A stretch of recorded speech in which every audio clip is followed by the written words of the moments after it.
En el programa de hoy, el Papa concede indulgencia plenaria por la próxima Jornada Mundial de los Abuelos. Y durante la audiencia general de este miércoles, el Papa Francisco invitó a los predicadores a no caer en la rigidez.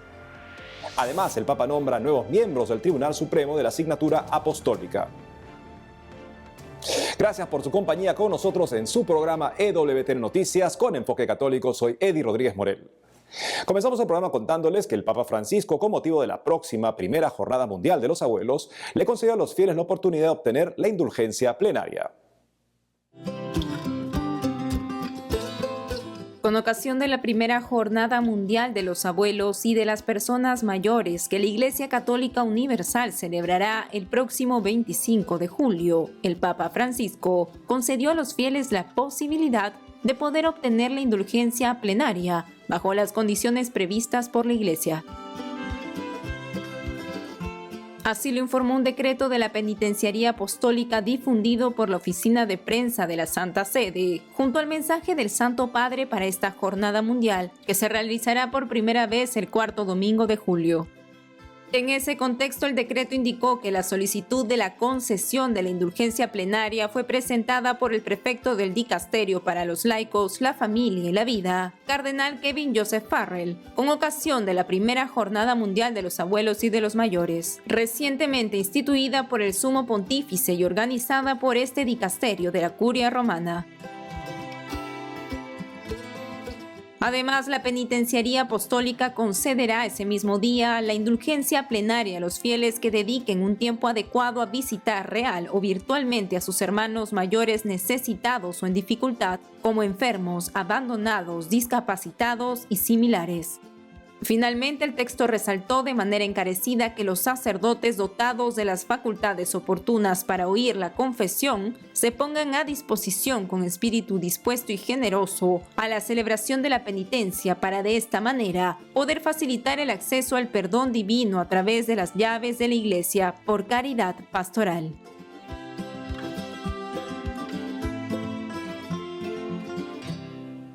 Ahora nos vamos con nuestro corresponsal en Roma, Miguel Pérez Pichel, quien nos tiene noticias sobre la reflexión del Papa en su audiencia general y en la que el pontífice invitó a los predicadores a no caer en la rigidez. Adelante, Miguel.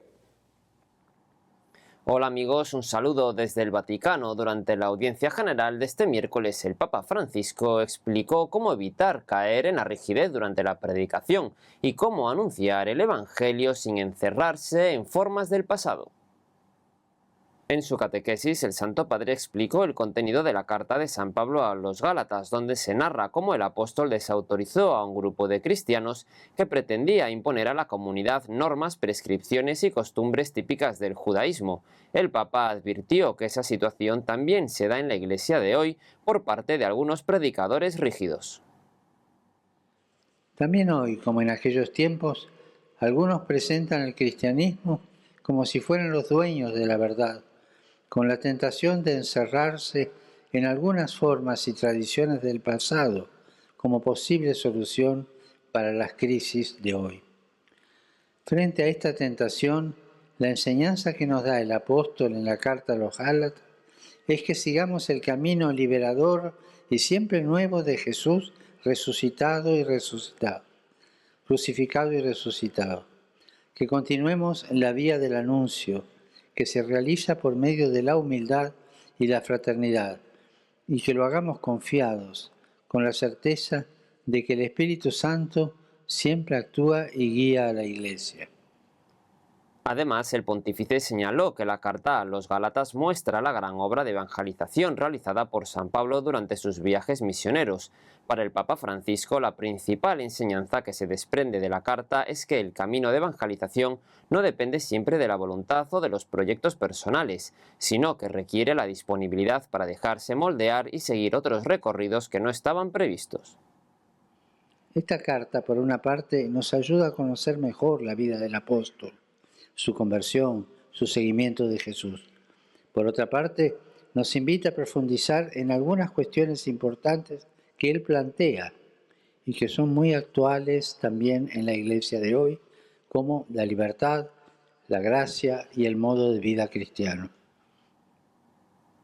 Y por el momento esta es toda la información desde Roma. Informó para EWTN Noticias Miguel Pérez Pichel. Gracias, Miguel, por la información. En otra noticia les contamos que el Santo Padre nombró nuevos miembros para el Tribunal Supremo de la Asignatura Apostólica. El Papa Francisco nombró nuevos miembros y refendarios del Tribunal Supremo de la Asignatura Apostólica. Según informó la oficina de prensa de la Santa Sede, el Santo Padre delegó como miembros a 4 cardenales y 8 obispos, así como a 7 refendarios que son representantes del mundo académico. En ese contexto, entre los nombres elegidos por el Vicario de Cristo para los próximos 5 años, se encuentran para el Supremo Tribunal de la Asignatura Apostólica el arzobispo de Newark, en Estados Unidos, Cardenal Joseph William Tobin, el arcipreste de la Basílica Papal de San Pablo Extramuros, Cardenal James Michael Harvey, el secretario general del Sínodo de los Obispos, Cardenal Mario Grech, y el prefecto emérito de la Congregación para la Doctrina de la Fe, Cardenal Gerard Ludwig Müller. Asimismo, entre los nuevos miembros seleccionados por el obispo de Roma para este dicasterio vaticano, se encuentran el arzobispo de Mérida, Badajoz, en España, Monseñor Celso Morga Iruzubieta, el obispo de Mondovì en Italia, Monseñor Egidio Miragoli, y el obispo titular de Siciliva y auxiliar de Münster en Alemania, Monseñor Christoph Egge.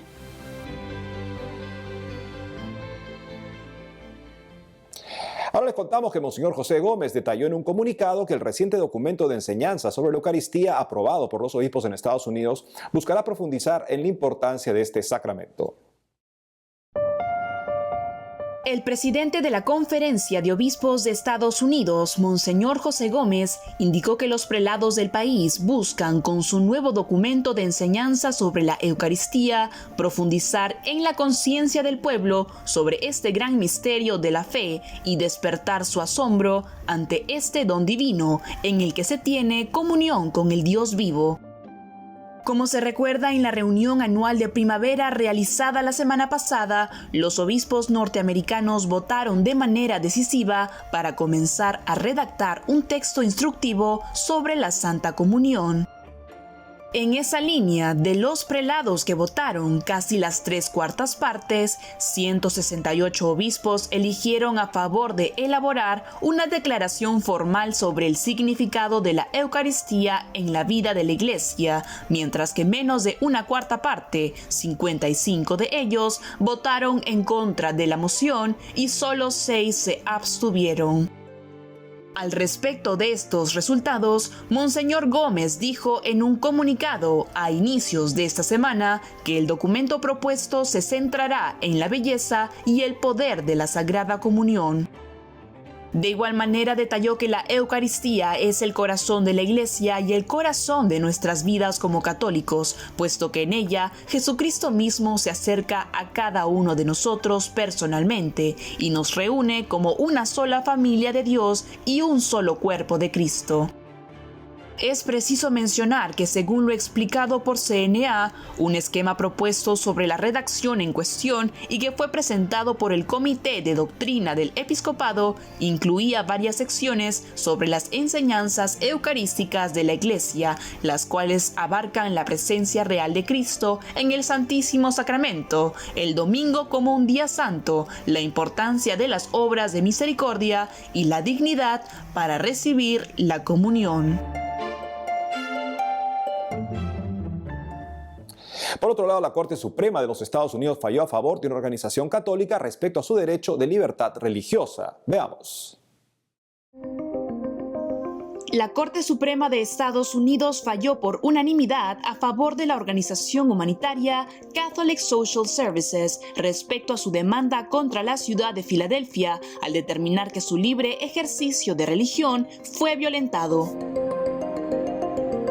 Para entrar en contexto, en el año 2018, Filadelfia dejó de asociarse con la mencionada agencia católica en su programa específico de ayuda sobre cuidado de crianza, ya que esta última manifestó que por motivos religiosos no certificaría a parejas del mismo sexo como padres adoptivos. Esto tomando en cuenta que la ciudad de Filadelfia implementó previamente una ley de antidiscriminación que buscaba la inclusión de la comunidad LGTBIQ+ en su localidad, una norma que a su vez también regulaba a los centros de adopción que contratan con el gobierno. En esa línea, ante la decisión de las autoridades estatales de Filadelfia de ponerle fin al contrato que mantenía con Catholic Social Services por no aceptar estas condiciones, la organización religiosa argumentó que se estaban vulnerando sus creencias y decidió elevar su caso a la Corte Suprema, la cual le dio la razón en su demanda hace unos días. Al respecto, en recientes declaraciones del Tribunal Superior de los Estados Unidos, las acciones tomadas por la ciudad de Filadelfia contra la Agencia Católica violan la cláusula de libre ejercicio religioso contenido en la primera enmienda de la Constitución de la Nación. Además, alegó que el organismo de ayuda solo busca una adaptación que le permita continuar sirviendo a los niños de Filadelfia de una manera consistente con sus creencias religiosas y sin imponer dichas convicciones a nadie más.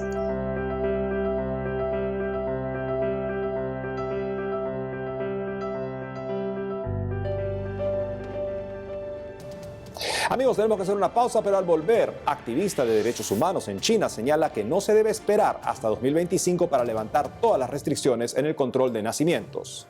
Por otro lado, nacimientos en España caen a un mínimo histórico. Ya volvemos con más información en EWTN Noticias.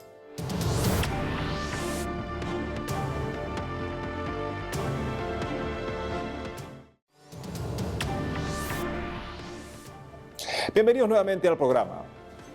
Retornamos al programa y les contamos que una activista de derechos humanos ha pedido al gobierno de China no esperar hasta 2025 para levantar todas las restricciones de nacimiento en el país. Conozcamos los detalles. A la luz de un informe publicado por el Wall Street Journal que sostiene que el rápido envejecimiento de la población de China ha provocado que los funcionarios del Partido Comunista Chino consideren eliminar las restricciones de nacimiento impuestas por el gobierno hasta el 2025, una defensora de los derechos humanos ha preguntado por qué esperar.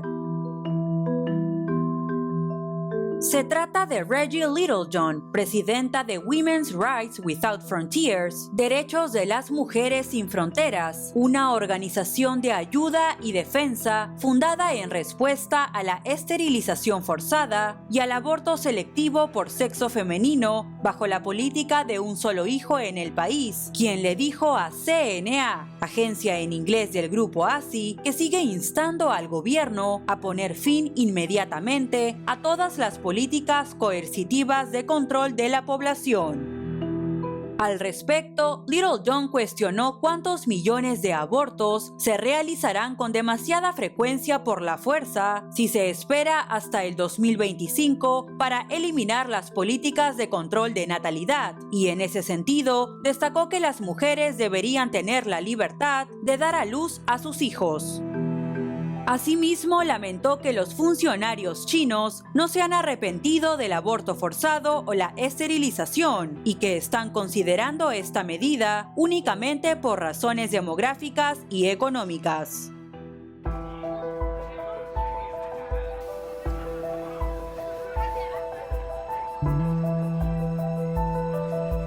Cabe recordar que de 1980 a 2016, las autoridades chinas impusieron enérgicamente la política del hijo único en un esfuerzo por frenar lo que percibían como un crecimiento demográfico excesivo. Después, la reemplazaron por la disposición que permitía hasta 2 hijos, y hace unas semanas anunciaron que relajarán la política y permitirán que las parejas puedan tener hasta 3 descendientes.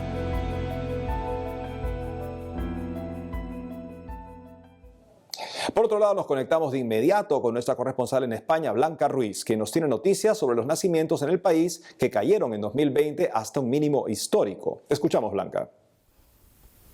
Hola amigos, les saludo desde España, desde donde les traigo las últimas noticias y en concreto comentamos el enorme descenso de la natalidad que sufre España. Los nacimientos en España en el año 2020 cayeron hasta un mínimo histórico. En concreto nacieron 339.206 niños, 21.411 menos que el año anterior y un 30% menos que hace una década. Ante esta preocupante situación demográfica, la presidenta de la Comunidad de Madrid, Isabel Díaz Ayuso, anunció que pretende que la capital española sea la región de las familias y por eso dará una ayuda de hasta 14.000 euros a las embarazadas menores de 30 años. Desde el Foro de la Familia celebraron la iniciativa de la presidenta de Madrid y aseguraron que es un paso en la buena dirección. El próximo 25 de junio entrará en vigor la ley de la eutanasia en España. Por eso, el presidente del Colegio de Médicos de Madrid, el doctor Manuel Martínez Sellés, habló sobre los graves riesgos que entraña esta ley. El presidente del Colegio de Médicos de Madrid recordó que el Código Deontológico de los Médicos dice explícitamente que el médico nunca provocará la muerte de ningún paciente de manera intencionada, ni siquiera por petición explícita de éste. También destacó que el Comité de Bioética de España, que depende del Ministerio de Sanidad y del Ministerio de Ciencia del Gobierno de España, y que es el encargado de asesorar al Gobierno en estos temas, publicó un informe en el que aseguraba que la eutanasia no es un signo de progreso, sino un retroceso de la civilización. Además, recordó que la ley contempla que los médicos que quieran ser objetores de conciencia y no quieran practicar la eutanasia deben inscribirse en un registro que llamó lista negra y que aseguró que podría tener consecuencias a nivel laboral. Y por último les traigo una muy buena noticia. Se trata de la ordenación sacerdotal de un joven en la diócesis de Segovia, en España. Allí llevaban casi 11 años sin recibir vocaciones de sacerdotes diocesanos. Se trata de Álvaro Marín Molinera, que fue ordenado sacerdote el pasado 20 de junio en la Catedral de Segovia. La última ordenación de sacerdotes diocesanos en Segovia fue el 4 de julio de 2010, aunque sí ha habido otras ordenaciones de sacerdotes religiosos. El nuevo sacerdote eligió como lema «Todo lo puedo en aquel que me fortalece». Esto es todo. Seguiremos informando. Gracias, Blanca. Y en otras noticias les contamos que los obispos de Cuba defendieron el derecho de los padres en la educación sexual de sus hijos. Recientemente, los obispos católicos de Cuba enviaron un mensaje a las familias locales para manifestarles su cercanía, encomendarlas en la oración y para expresarles su preocupación en diferentes materias, especialmente por el avance de la ideología de género y la vulneración de derechos de padres en la educación sexual de sus hijos. Así lo comentaron por medio de una nota publicada en su página web oficial. En ese contexto, los obispos católicos cubanos criticaron que en medio de una compleja situación social, económica y sanitaria que vive el país, la cual empeoró durante la pandemia de COVID-19, el Ministerio de Educación planteara una resolución sobre la educación integral en sexualidad, con enfoque de género y derechos sexuales y reproductivos en el Sistema Nacional de Educación. Por ello, los prelados resaltaron en su mensaje que consideran este accionar como una exposición equívoca hacia las nuevas generaciones sobre ciertas concepciones de la sexualidad no validadas por la ciencia. En ese sentido, el episcopado cubano defendió la necesidad de que el pueblo sea informado sobre lo que es el enfoque de género y la ideología de género a través de un lenguaje claro y sencillo, teniendo en cuenta las diversas concepciones filosóficas y religiosas y en igualdad de condiciones.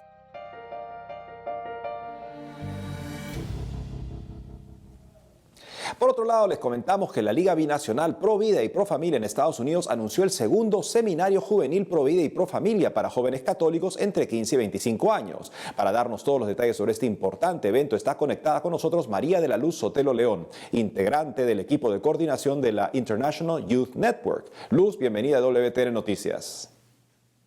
Muchas gracias, un gusto estar con ustedes. Luz, este es el segundo seminario juvenil Pro Vida y Pro Familia. Dinos, por favor, de qué se trata este evento y cuál es su objetivo. Claro, pues el objetivo principal de este seminario es despertar la vocación de los jóvenes católicos hacia la defensa de la vida en organizaciones internacionales. Por lo tanto, en este taller se llevarán a cabo simulacros de la ONU. También se brindarán herramientas para diseñar nuestras propias ONG que sean en defensa de la vida y de la familia. En ese sentido, ¿cuáles son algunos de los temas que se abordarán durante este seminario y quiénes serán los expositores? Pues contamos con los invitados, Leana Rebolledo, ella es Provida y nos compartirá su testimonio de Provida. También tenemos a Luis Lozada, él es el director de Citizen Go y nos compartirá el plan de operaciones de una organización no gubernamental. También contamos con la presencia de Ann Kyoko. Ella trabaja en las campañas de Citizen Go en África y en la ONU y pues nos hablará sobre cómo ha avanzado el movimiento por la defensa de la vida a nivel mundial. También tendremos la participación de Evan Lemoy, es cofundador de Amor al Máximo y nos compartirá conocimiento acerca de sexualidad y afectividad, ya que él tiene bastante conocimiento relacionado a la teología del cuerpo. Y pues también, muy importante, contaremos con la participación de Mabiela León. Ella nos llevará a cabo el simulacro de la ONU para aprender a defender la familia y la vida desde organizaciones internacionales. Por otro lado, Luz, sabemos que en la primera edición del seminario crearon la International Youth Network. Cuéntanos, por favor, qué se busca con esta propuesta y cuáles son las acciones que están realizando a favor de la vida y la familia. Claro, pues International Youth Network busca ser una red de jóvenes pro vida en todo el mundo, de buscar esas alianzas y fortalecer la defensa de la vida, para lo cual se han realizado asambleas y conferencias por parte de International Youth Network todos los sábados segundos de mes, en los cuales se han visto temas acerca de provida y nos han servido para formar y fortalecer nuestros argumentos y pues también para establecer esta alianza y esta red con otras organizaciones providas de jóvenes. Y pues ahorita también contamos con la alianza Empowered Youth Coalition, esta alianza que se realizó con África, Estados Unidos y países hispanos que buscan la defensa de la vida, la familia y las libertades internacionales en organismos pues internacionales. Finalmente, Luz, ¿qué mensaje le darías a aquellos jóvenes como tú que están luchando en sus países por la defensa de la vida y la familia? Pues les diría que trabajemos como si todo dependiera de nosotros, pero oremos porque todo depende de Dios. No tengas miedo, el triunfo ya está dado. Somos muchos los jóvenes católicos, los jóvenes pro vida, que queremos defender la vida y defender la familia. Tu voz es importante. Y hace falta tu participación en las organizaciones internacionales para la defensa de estas mismas. Entonces, te esperamos en este seminario. María de la Luz Sotelo León, integrante del equipo de coordinación de la International Youth Network, gracias por acompañarnos hoy en EWTN Noticias. Gracias, un gusto. Gracias, Luz. Ahora les presentamos el testimonio del padre Tiago Baranda, quien nació con glaucoma congénito y perdió la vista a los 16 años, pero esto no le impidió servir a través del ministerio sacerdotal. Veamos. Esta es la historia del padre Tiago Baranda, quien fue ordenado sacerdote el 14 de julio de 2019 en la cripta del santuario de San Meiro en Braga, Portugal. El presbítero nació con un glaucoma congénito, una enfermedad que surge por el aumento de la presión en los ojos. A los 7 años perdió la vista en un ojo y a los 16 la perdió por completo. Él es el primer sacerdote del país que ha sido ordenado con esta discapacidad que no limita su trabajo cotidiano, sino que lo ha hecho más sensible a escuchar y atender a la gente. Así lo afirmó en una nota publicada por el sitio web del Opus Dei en España. Además contó que cuando llegó esta etapa a su vida fue un momento de desánimo, pero que pudo superar con la fe en Dios. Por otro lado, el padre Baranda señaló que experimentó el llamado de Dios al sacerdocio y empezó este camino cuando un amigo de la universidad lo invitó a conocer el Opus Dei, donde participó en las actividades de formación y llevó acompañamiento espiritual. Tras su ordenación, el padre Tiago Baranda celebró su primera misa en la capilla de las apariciones del Santuario de la Virgen de Fátima, donde consagró su ministerio sacerdotal en manos de la Virgen María. Actualmente colabora en la parroquia de Santa María la Mayor y sede primada de Braga. Es capellán de una residencia de ancianos donde celebra misa a diario y para movilizarse y realizar sus trabajos cotidianos, siempre lo acompaña su fiel compañero Ibiza, un perro labrador adiestrado para este tipo de labores. Y es todo por hoy, amigos. Gracias por habernos acompañado. No dejen de seguirnos en las redes sociales y saben que tenemos cita por Radio Católica Mundial todos los lunes a viernes a las 12 del mediodía, hora de Miami, en su programa Más que Noticias. Hasta entonces.